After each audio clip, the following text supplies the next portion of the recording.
So thanks very much, and I'm not going to try to say anything profound about Alberta politics. I'm not going to make any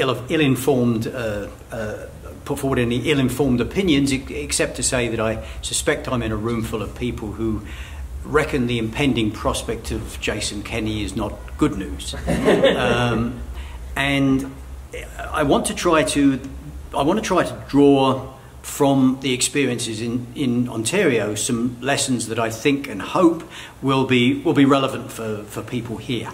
There are obvious comparisons between Kenney and Doug Ford.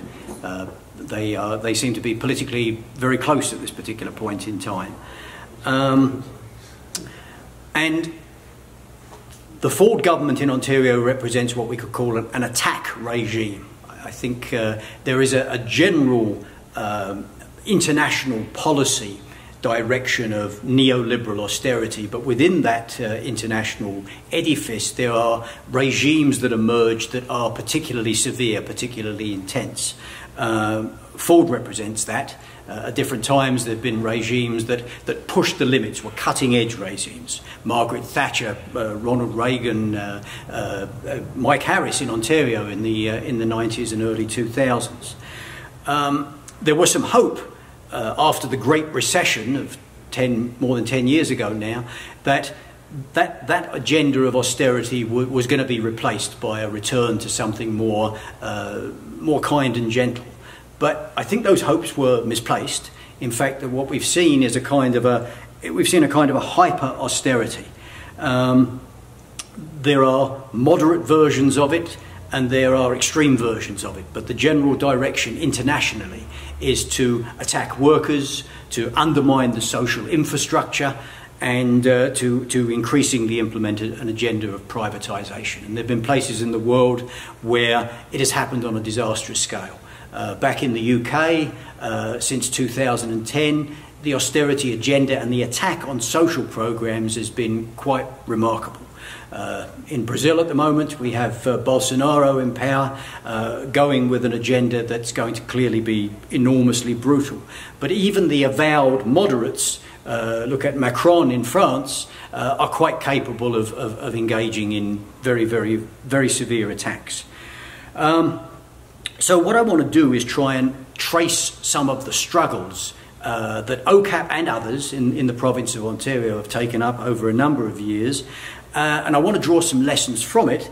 And the lesson I want to try and hammer home, although I am certainly not in a position to bring here a neatly packaged victory against neoliberal austerity and put it on the table, nonetheless, I do want to suggest that the evidence is that you don't have to go through the motions of raising a futile voice of protest.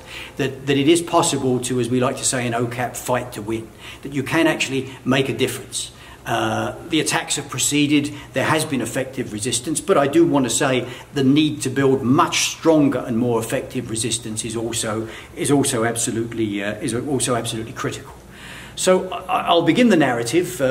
Perhaps a little arbitrarily, in '95 with the election of the Mike Harris Tories. When they came to power, they promised something that, with all the right-wing populism that goes on today, it was kind of a preview of that kind of approach. They promised something that they called the common sense revolution, and the notion of the common sense revolution was right-wing politics dressed up to look like something that appealed to ordinary people, and that, as I say, was a bit of a down payment on what was to come. The Harris Tories worked hard to transfer wealth to the wealthy on an enormous scale and engaged on a massive war on the poor. They were quite upfront about what they were going to do. There's no suggesting they were being surreptitious here. They went about it with great enthusiasm. They campaigned on a 21.6% cut to sub-poverty social assistance payments, and it was one of the first things they announced that they were going to do when they got themselves elected. So we were based as an organisation in the downtown east of Toronto, an area where enormous numbers of people living on social assistance live, and the knowledge that that was coming down went like a sort of a wave through the community. People were horrified. People couldn't believe, given their meagre income, that they were going to lose that much money. It seemed inconceivable, and people were in a kind of a shock. So what we wanted to do was to look for a way to position ourselves for the fight back. When we discussed it, it was clear to us that we were not going to be able to stop that 21.6% cut from happening, as much as we would have loved to do it. But we wanted to show that we could fight back, and we wanted to point to the broader movement with a sense that a more generalised fight back was what was necessary. So we came up with this idea. There's a very poor downtown east community called Regent Park, public housing area. Covers the old area of Cabbagetown, anybody that's ever read the book about the 1930s. Just up the road from there, in fact they have the same police division serving and protecting them. Just up the road from there is a community called Rosedale, a community of enormous wealth, where some of the most wealthy people in the country live. But it was also the home of the Lieutenant Governor of the province, who, in the name of Her Britannic Majesty the Queen, would be signing into effect the cut. So we found out where he lived. So we decided that we would organise a march from Regent Park to Jackman's mansion in Rosedale as a way of beginning the fight back. And it was quite a dramatic event. We got out a very large crowd of people. I think about 600-700 people came out in Regent Park to march with us. And we'd done a little bit of research. And what we discovered is if you took the cut to social assistance that was about to happen, and you took the tax breaks for the wealthy that were happening at the same time, in effect about $1 million a month were being taken from Regent Park and given to Rosedale. So we thought it would be nice to go and ask for our money back. And so we organised this march into Rosedale. It's a 15-minute walk, but the people from Regent Park had never seen Rosedale. And it really did look like something of the set of a Batman movie, because it was all dark. They'd all left, they'd all turned the lights out, taken their cars off the streets. It was just dark streets lined with cops. And we marched right through the middle of Rosedale, and it gave people a real sense of inspiration, a real sense that we could actually challenge them. If we couldn't stop the cut, there was this sense that we could get right in their faces in a way that they hated. And it seemed to us really, really, really, really important. We organised a number of such actions in the lead up to the cuts, and other people were organising too. There was a coalition of groups that came together under the name of Embarrass Harris, and they organised a whole series of marches and events. The trade unions at the time were not really mobilising very much at all. There was a bit of a lull and perhaps a bit of a sense of demoralisation, but as we started to organise in the community, more and more trade union activists started to feel a sense of inspiration, and the Toronto and York Region Labour Council took a lead and organised a very, very large demonstration at Queen's Park. I remember we did a feeder march, and we were able to get 1,000 people to come and march in and join them. So it was a 1,000-strong march, and it really had a really powerful effect, and it led to a situation where the Ontario Federation of Labour decided that it was necessary to begin what became known as the Days of Action. Many people will have heard of this, I'm sure, but basically the Days of Action were local political strikes. The term general strike was never used, but that's what they were. And the format was that a community was selected, there was a shutdown, the next day or later that day, depending on where it was, there would then be a vast social mobilisation and a huge rally. And they were incredibly important events, and I do believe they had a real impact in terms of slowing down the Tory agenda. In fact, personally, there's been a couple of times in my life when I've had this sort of like moment of thinking, the real strength that exists in working class people and what's really there. The first time was when I was a kid in England, and the miners went on strike, the one in the 1970s against the Heath government, and the country went on a 3-day work week. And I remember walking home through the darkened streets because the lights were all out, because there was no power for the street lights. And I was thinking to myself, people just like us did this. This is absolutely incredible. I was just a little kid. And then fast forward to the Toronto Days of Action, and I'm sitting on the steps of an empty, closed-down subway station, and I realised that but for the fact that there is a vast protest going on around me, the largest city in the country has been turned into a ghost town. Everything has been shut down. And that, again, gave me that same sort of sense. So I do feel that those rotating days of action offer an incredible model of inspiration. So the last thing I'm trying to do is to offer a negative appraisal. But at the same time, I think it very, very important to say that as powerful as they were, their potential was much greater than what happened. For the simple reason that there was never any real articulation of their actual purpose.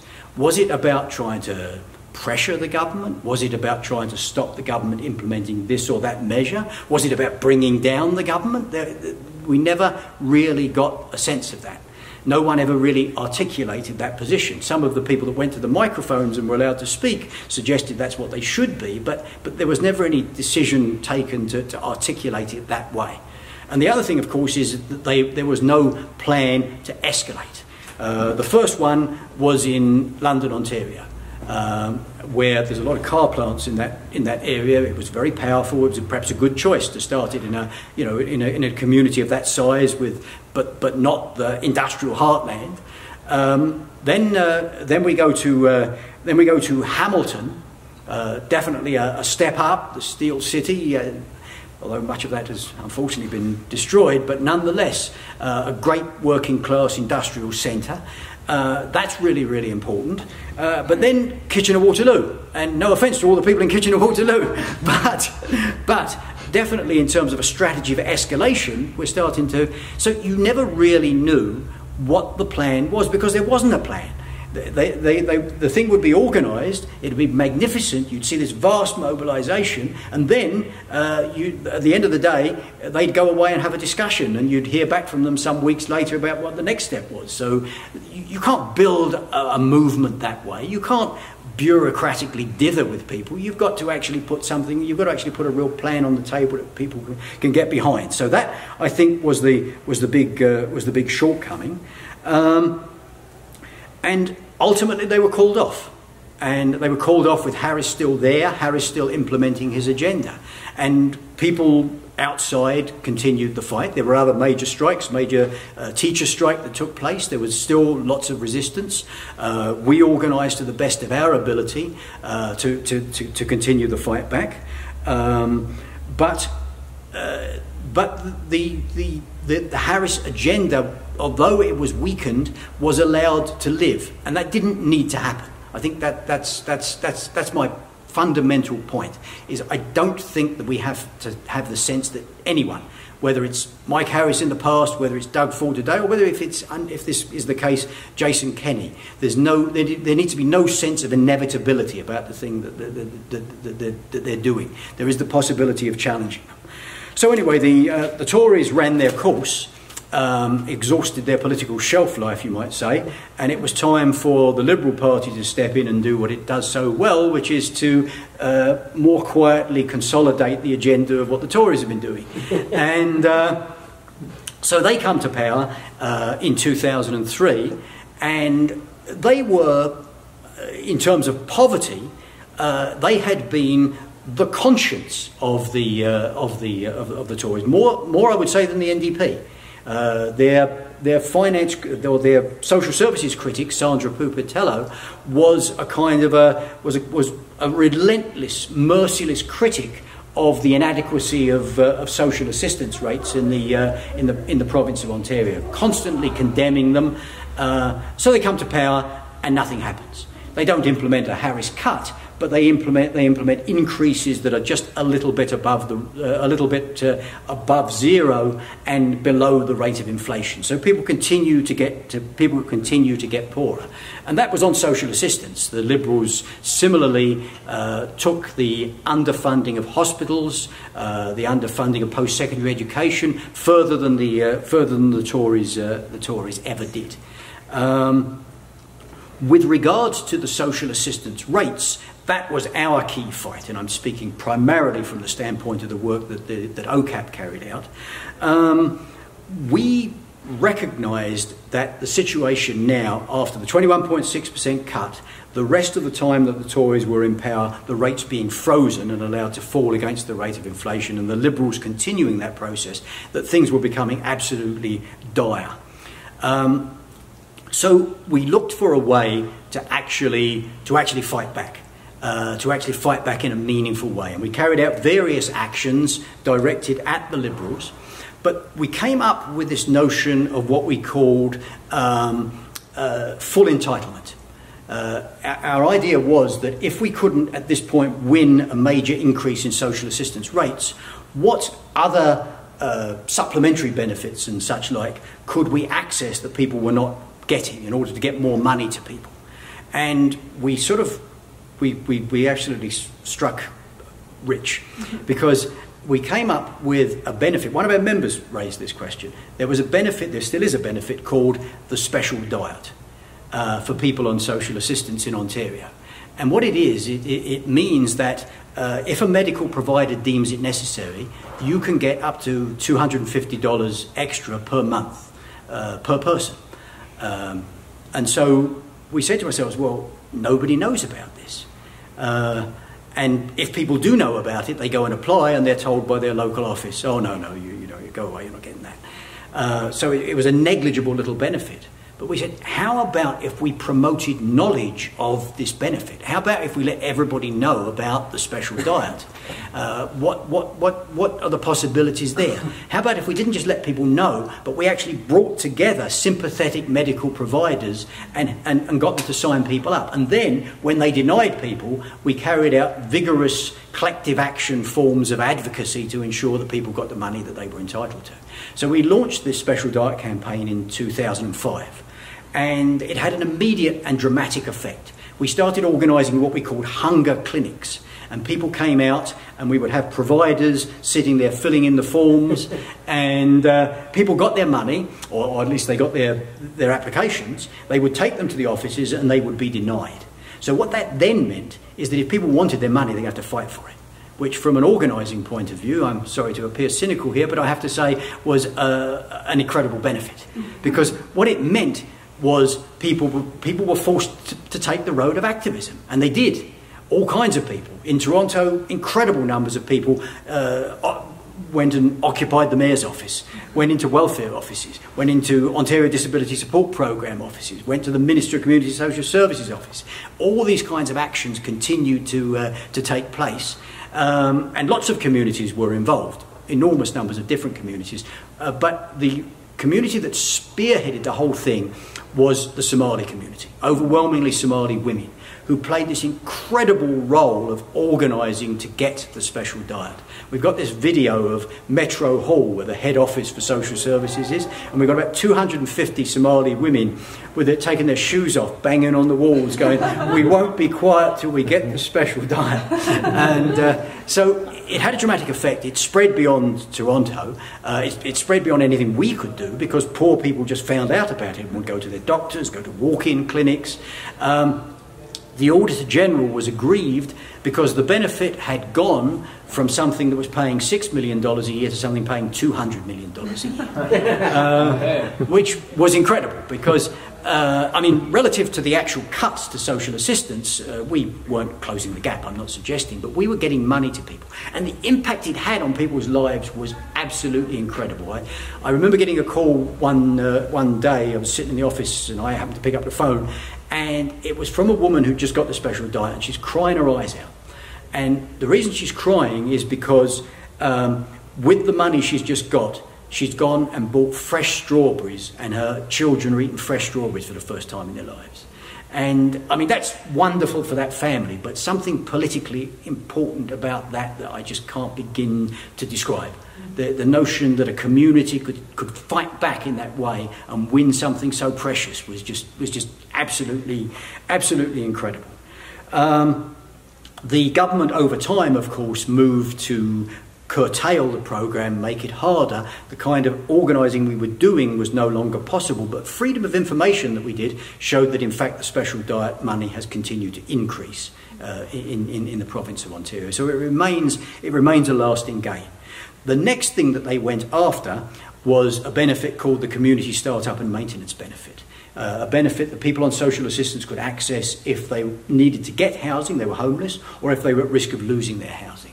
And we organised a whole campaign on that right across a large part of the province. We occupied MPP's offices. There were demonstrations of various kind.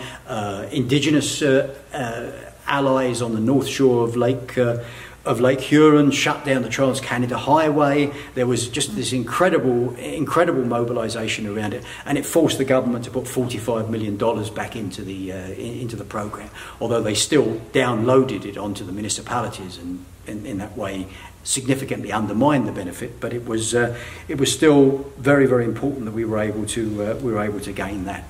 I want to stress around the question of social assistance and those fights, how utterly important they are for all working class people and for the trade union movement, because this is something that I think is sometimes lost. In as late as 1997, one worker in 40 in the province of Ontario was working for the minimum wage. By 2015, that had gone to one worker in 8. And I would like to suggest that if they had not reduced the level of income support programs, both unemployment insurance and social assistance, there would have been a level of protection that would have made it far harder for them to push people into that low-wage, precarious sector. Like you go back and you look at the history of these programs, and you understand that there is always a link between how inadequate they are and how low they can push wages at every single point. And when the neoliberal agenda was being ideologically prepared, the Chicago School of Economics played a very, very big role in that. That's where Milton Friedman came out of. A couple of economists from that school wrote a paper in '74 saying, why is it that unemployment has gone up to levels not seen since the Great Depression? It's the mid-70s, and we've never seen anything like this for years, and yet wages are not coming down. And the conclusion they made was the existence of unemployment insurance and welfare programs has made unemployment insufficiently terrifying. So that really, I think, is the name of the game when it comes to attacking those programs. And working people who think that people on welfare are the enemy are, I'm afraid, utterly missing the point, because the truth is that that an adequate system of income support is one of the most important things that the working class can fight for.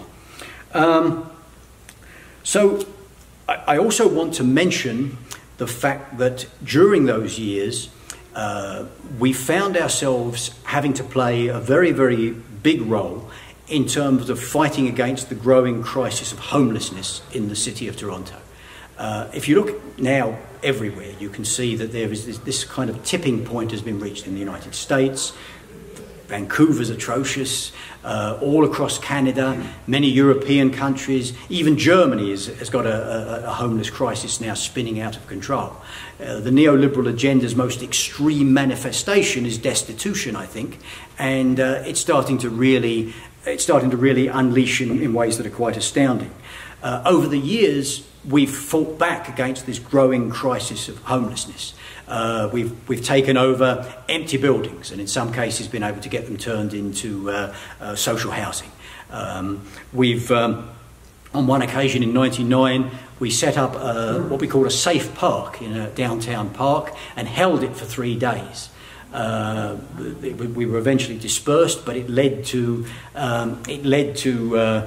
a real growth of organising around homelessness. Taking over buildings It's not like back in Europe where there's some level of squatters' rights, as much as that's been undermined. To take over an empty building here is, in law, no different to going and sitting in somebody's kitchen or something. You just don't have the right to do that. But nonetheless, we organised squats that were able to actually attain things. On one occasion, because we'd been booted out of a number of places by the cops and it had been a bit rough, we cottoned onto the fact that the Pope was coming to town. And so we thought the Pope being there might make them a bit reluctant to get too nasty, and so we set up what we called the Pope Squat, and took over this building. We're able to hold it for 3 months, and it is currently, although it's a private housing facility, it's no longer an abandoned building. We've organised relentless actions to try to force them to open more shelter space, and have had major successes in that regard. When a bunch of people, when Rob Ford was the mayor of Toronto, he suggested that if the homeless shelters were running officially at 96%, that wasn't a problem because that meant there were lots of beds. And anyone who knows the situation knows that in practice, frontline advocates are constantly on the phone trying to find one single bed space for people. They can't find it. So we organised an action where we went with sleeping bags to the mayor's office and set up a homeless shelter right in front of his office.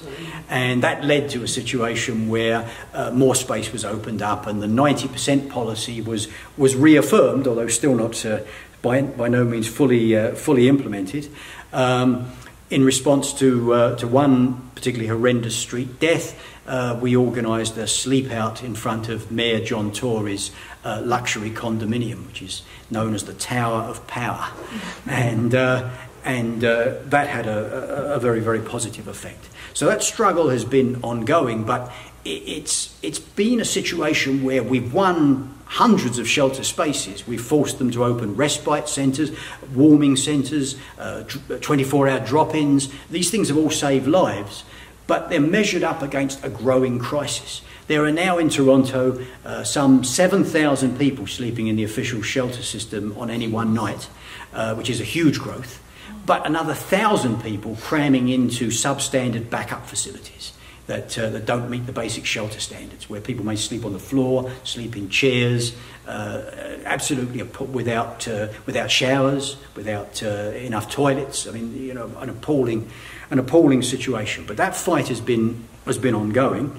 Now I want to just turn my attention to the Ford government and the arrival of Doug Ford, and I think this has, for us all, important lessons in terms of dealing with a hard right austerity agenda, because we're now talking about a work in progress. We can study what Harris did, but we've got to talk now about what Doug Ford is doing.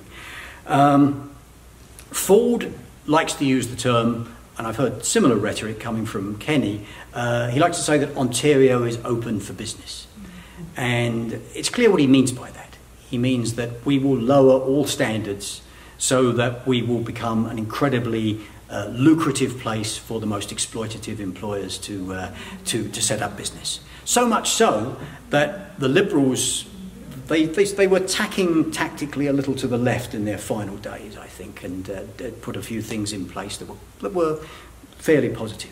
One of the things they started doing was organising unannounced workplace inspections to catch violations of the Employment Standards Act. And what they discovered was that in 70% of those unannounced appearances, they found something illegal going on. That's pretty dramatic. Ford cancelled that, which really means that open for business literally means if you invest here and you break the law and you steal from your workers, we'll make it as easy for you as possible to do that. I mean, there's no other way to interpret it. That's actually the extreme that he's going to, and he really is leaving no stone unturned in terms of that. In terms of the implementation of that agenda, there is no question that he wants to be a cutting-edge regime in terms of the privatisation of healthcare services. That's very, very clear. When he first came to power, his immediate priority was to attack the impending improvements for low-wage workers that had been won through an incredible campaign taken up by the Fight for 15 and Fairness. Define disability. So that means that people that get onto the Ontario Disability Support Program, the whole new set of rules will apply. It will mean that people will have to meet the CPP criteria. So they'll have to show that they are virtually unable to work. There's no possible likelihood of that changing for the foreseeable future, and so a whole population of people who might qualify for ODSP are now no longer going to qualify. Very much like has happened in the UK. Same kind of approach exactly, and they're looking to refine the Ontario work side of the system for people who are not disabled. Actually, there are many disabled people on Ontario Works, but that's not supposed to be the case. They're looking to intensify that as a conduit to drive people into the worst paying jobs on offer. They come up with something that they're calling an individual action plan. And it's modelled on something in the UK called the claimant commitment. And so the notion is that you will sign an agreement to do various things in order to become job ready. And they've even taken it so far that they've established a website called Open for Business Ontario, where exploiting employers can find themselves a supply of powerless workers who can't refuse any jobs that they're offered, because if they do, they'll lose their social benefits. So, I mean, that's the kind of approach that they're taking. Now, in terms of this agenda, and I focused on the impact on the poor, but I stressed that it's an attack on communities, on the trade union movement, on public sector, on public services and public sector workers. A broad attack. And an attack that's going to be heavily laced, I think, with racism and social backwardness. Poor communities and racialised communities are going to be massively impacted by the thing. The Ring of Fire mining development in northern Ontario, Ford says that it will be opened up if he has to drive the bulldozer himself. And that's a direct assault on the rights of Indigenous people and on the environment. So Ford is a kind of a he leaves no stone unturned in terms of social backwardness and retrogression. Everything's there. In terms of the fight that's been taken up against him already, it's been very significant. The Fight for 15 and Fairness didn't roll over. They fought back. There were very significant losses, but they didn't lose everything by any manner of means. We ourselves wanted to sort of give a little bit of a sort of down payment for the future, and so we organised a very successful march on Ford. But we went to he says that Ontario is open for business. We thought that we should target a business, and we picked a particular business called Deco Labels that happens to be owned by Doug Ford, and held a rally there as a kind of a signal to the movement in general. The Ontario Health Coalition has organised some very large and successful rallies, and is continuing to build them. Just this last week, college university students did a walkout, and the struggle has come from areas where Ford wasn't expecting it.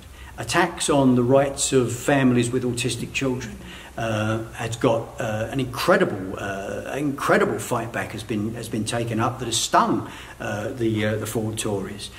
His attack on francophone communities and funding.